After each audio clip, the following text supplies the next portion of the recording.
Shalom, berjumpa kembali dalam acara WBI Korda DKI Menyapa. Awal panggilan Tuhan dalam kehidupan saya adalah ketika tamat SMP, Bapak Gembala beserta Ibu Gembala saya memanggil lalu berkata, "Apa rencanamu ke depan? Mau nggak kamu sekolah Alkitab di Jakarta?" Lalu ketika Bapak Gembala saya dan Ibu Gembala mengajak ngobrol, akhirnya saya mulai memikirkan, saya ingin menjadi pelayan Tuhan.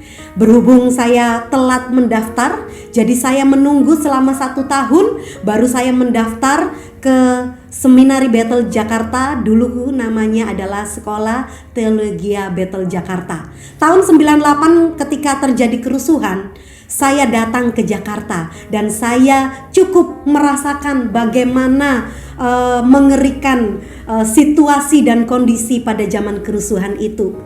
Ketika saya sekolah di Seminari Bethel, waktu itu sederajat SMA, saya berpikir bahwa saya harus menjadi hamba Tuhan yang bisa dipakai oleh Tuhan. Dan saya bertekad dalam hati saya harus mandiri, tidak boleh menyusahkan kedua orang tua. Jadi sebulan dan 2 bulan pertama saya masih menerima support dari keluarga. Lalu di bulan yang ketiga saya mengambil langkah iman bahwa Bapak, Ibu, mulai sekarang tidak usah mengirimi saya uang. Saya akan hidup mengandalkan Tuhan. Dan memang demikianlah Tuhan memimpin panggilan pelayanan saya. Ketika saya studi di sederajat dengan SMA, maka ada sponsor yang Tuhan kirim yang membiayai saya. Dan ketika saya melanjutkan kuliah di ITKI atau Institut Teologia Bethel Jakarta, saya sudah tidak di beasiswa lagi oleh donatur saya dan saya hidup mengandalkan Tuhan. Rekan-rekan wanita-wanita yang hebat yang ada di rumah, bahwa ketika kita menanggapi panggilan Allah, percayalah bahwa pimpinan Allah itu luar biasa. Saat ini kita akan mendengarkan kebenaran firman Tuhan. Saya akan menyampaikan kebenaran firman Tuhan tentang tokoh Alkitab Yosua yang terambil di Alkitab, yaitu Yosua 3 ayat yang pertama sampai yang ke-17, dengan tema bahwa orang percaya harus taat, orang percaya harus peka pada pimpinan Tuhan. Peristiwa mujizat ketika bangsa Israel harus menyeberangi sungai Yordan pasti mengingatkan kita semua akan peristiwa umat Israel menyeberangi Laut Teberau. Kisah mengenai menyeberangi sungai Yordan dan masuknya bangsa Israel ke tanah Kanaan ini agaknya sejalan dengan apa yang mereka telah lalui ketika bangsa Israel keluar dari tanah Mesir dan mereka harus menyeberangi sungai Yordan. Bahwa di peristiwa Yosua, Tuhan menghentikan arus sungai Yordan, sama seperti Tuhan juga mengeringkan Laut Teberau. Tabut perjanjian itu merintis bagi bangsa Israel menyeberangi sungai Yordan. Kalau peristiwa zaman Musa, bahwa tiang awan dan tiang api itulah yang mendahului bangsa Israel sehingga bisa mereka melewati Laut Teberau. Nah, saudaraku yang kekasih, bahwa Allah memerintahkan bangsa Israel untuk menyeberangi sungai Yordan sehingga mereka nanti bisa sampai ke tanah Kanaan. Lalu ketika Allah memberikan perintah kepada Yosua, Yosua berkata kepada umat Israel di ayat yang ke-5, "Berkatalah Yosua kepada bangsa itu, kuduskanlah dirimu, sebab esok Tuhan akan melakukan perbuatan yang ajaib di antara kamu." Bahwa Allah memerintahkan bangsa Israel, tindakan pengudusan ini menunjukkan bahwa prinsip Allah akan bertindak dengan penuh kuasa dan Allah mau umatnya memiliki hati yang kudus. Kalau umatnya belum kudus, kalau umatnya belum selaras dengan kehendaknya, maka Allah tidak mau menyertai mereka. Jadi sebelum bangsa Israel menyeberangi sungai Yordan, Allah perintahkan, kuduskanlah dirimu. Bahwa Allah mau berbuat sesuatu yang besar, tapi Allah mau umatnya, hatinya, hidupnya selaras dengan kehendaknya. Kuduskanlah, bahwa Allah mau sebelum umatnya memohon tanda-tanda yang ajaib, sebelum Allah berkarya di tengah-tengah umatnya, Allah mau memastikan bahwa umatnya memiliki hati yang murni dan memiliki keinginan yang dipimpin oleh Roh Kudus. Kita percaya bahwa bangsa Israel juga mengikuti apa yang menjadi perintah Allah melalui Yosua. Dan lihatlah bahwa Allah memang berpekara.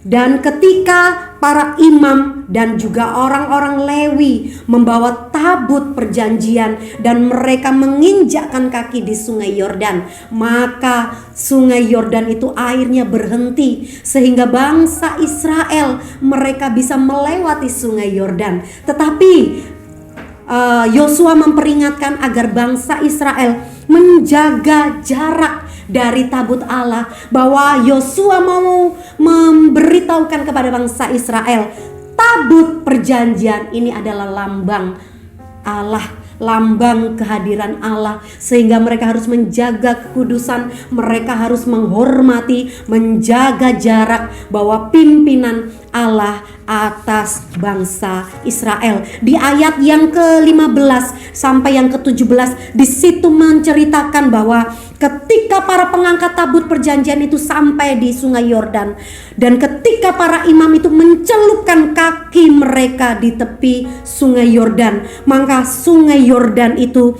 sebak sampai meluap sepanjang tepinya selama musim menuai. Begitu kita melihat bahwa Allah menyertai bangsa Israel dengan kehadirannya. Jadi tindakan iman bangsa Israel itu sesuai dengan perintah Allah. Dan sebagai orang percaya, kita harus belajar dari orang-orang Israel. Ketika kita mau melihat perbuatan Allah yang ajaib, ketika kita mau melihat mukjizat Allah yang besar dalam kehidupan kita, yang pertama, bahwa umatnya harus berani meresponi perintah Allah dengan taat. Wanita-wanita harus berani merespon perintah Allah dengan taat. Yang kedua, bahwa ketika kita mau menerima tanda-tanda ajaib dalam kehidupan kita, kita harus peka terhadap pimpinan Allah. Sebagai wanita-wanita hebat, kita harus peka terhadap pimpinan Allah. Tindakan iman Israel ini menunjukkan bahwa Israel begitu percaya kepada Allah. Pada saat yang sama mereka juga menjaga jarak dari tabut perjanjian itu, dan mereka tahu mereka harus bersikap hormat, mereka harus bersikap taat dan percaya kepada Allah. Nah, rekan-rekan yang dikasihi Tuhan, ketika kita dipanggil oleh Allah untuk melayani Tuhan, wanita-wanita kita ditempatkan oleh Allah untuk melayani di gereja, di organisasi, dan dimanapun kita berada, kita harus berani meresponi perintah Allah dengan taat. Dan juga kita harus peka terhadap pimpinan Allah.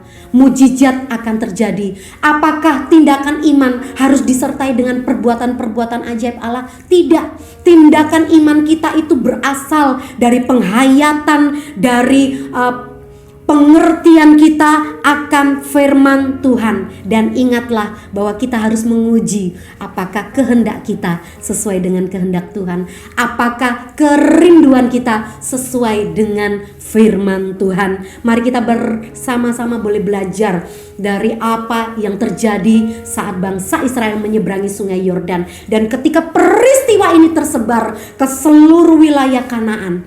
Bahkan dikatakan di Yosua 5 ayat yang pertama, ketika semua raja orang Amori di sebelah barat sungai Yordan dan semua orang Kanaan di tepi laut mendengar bahwa Tuhan mengeringkan air sungai Yordan di tepi orang Israel sampai mereka dapat menyeberang, maka tawarlah hati mereka dan hilanglah semangat mereka menghadapi orang Israel.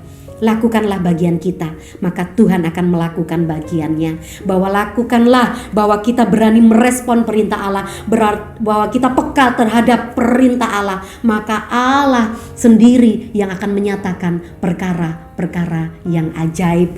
Amin. Buat firman Tuhan, biarlah sama-sama kita diberkati bahwa ketika mujizat itu terjadi zaman Yosua, dan mujizat Allah pun masih terjadi sampai hari ini.